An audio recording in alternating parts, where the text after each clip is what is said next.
सोबत आहेत डॉक्टर योगेशजी काळे साहेब आपल्या सोबत आहेत।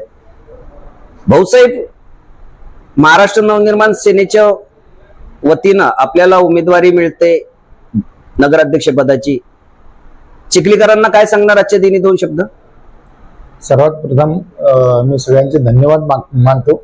महाराष्ट्र नवनिर्माण सेनेने म्हणजे आमचे जिल्हाध्यक्ष बंडूभाऊ बरबडे व उपाध्यक्ष राजेश भाऊ परिहार यांनी माझी उमेदवारी जाहीर केली नगरपालिकेच्या नगराध्यक्ष पदासाठी आणि मी त्यासाठी त्यांचे धन्यवाद मानतो। या चिखली शहराशी माझं नातं बरंच म्हणजे 40 वर्षापासून नातं आहे। याच्याशी माझे ऋणानुबंध जुळलेले आहे आणि चिखली शहरातली भरपूर समस्या मी जवळून बघत आलोय आणि बघतोय। तर त्यासाठी मला या चिखली शहरात माझं जे स्वप्न आहे, माझं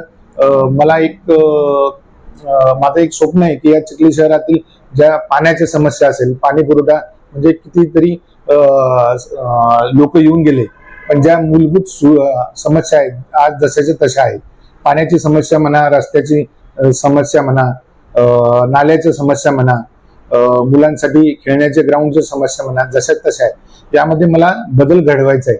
त्यासाठी मी जे स्वप्न पाहिलेले ते या दृष्टीनं जनतेच्या आशीर्वादाने पूर्ण करण्याचा मानस आहे। चिखली शहराच्या मी नागरिकांना एक वचन देतो की पारदर्शकता, जबाबदारी आणि सहभाग हाच माझा उद्देश राहील। राजकारण करणं हा माझा उद्देश राहणारच नाही।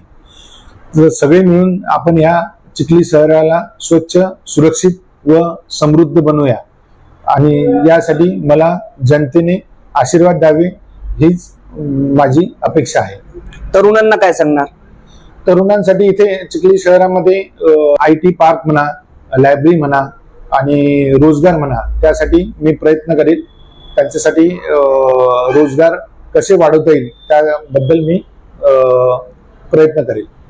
डॉक्टरांसाठी काय करणार आपण? आपण डॉक्टर आहात। डॉक्टरांसाठी इथे वैद्यकीय व्यवसाय करणारे माझे जे बंधूजन आहेत त्यांना विविध समस्या जशा घन कचरा व्यवस्थापन, त्याबद्दल खूप जटिल नियम आहेत, त्याबद्दल ते घन कचरा व्यवस्थापनाबद्दल मी प्रयत्न करील।